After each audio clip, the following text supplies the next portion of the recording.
Alright, cool. I didn't expect so many of you to actually take me up on checking out the Patreon. 12 views on my work is a lot for me. So yeah, thank you.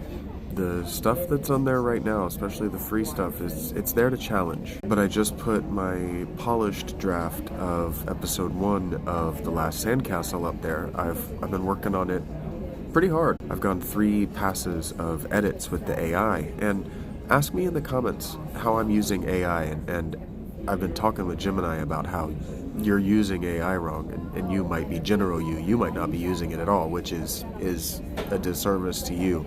But what it is not is a different way to interface with a search engine. It's a conversational model. It's just designed to be able to hold a conversation with you. And so when you ask it questions, it has a tendency to hallucinate, because you do. If you don't say, I don't know, and you just make up anything, yeah, it's taught to do that. That's a hallucination. You've just created a hallucination in my mind, and it hallucinates things that aren't real because it doesn't have the ability to make things up.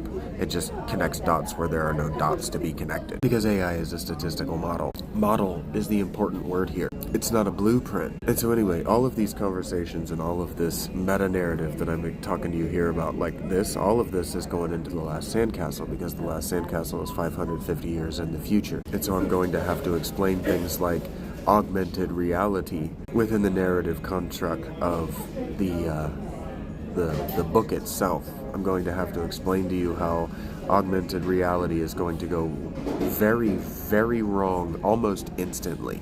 But it's going to have surprisingly positive outcomes, and you might like the world that I'm creating, even though it is bleak. I'm going to try to spoil nothing. I'm going to try to lay the groundwork for hooks. Actually, I'm going to be laying fish hooks everywhere and hoping to catch your eye or your ear or your nose or your foot or some part of you, and get you over to the Patreon and get you to hang out with me and get you to talk to me and get you to ask me the questions, and have you accidentally spoil it for yourself so we can collaboratively get there. Because that's how the AI is designed. The AI is designed as a collaborator who can't get offended, can't get their feelings hurt, and who can't feel ownership over the product that you're collaborating to make. But it can say no. That's pretty cool. It can say no if a human teaches it to say no. That's one of the things we're going to be exploring in The Last Sandcastle with the city Serenity. So let me end this with just as much silence as I can get. Thank you, Mumford & Sons, and a few images.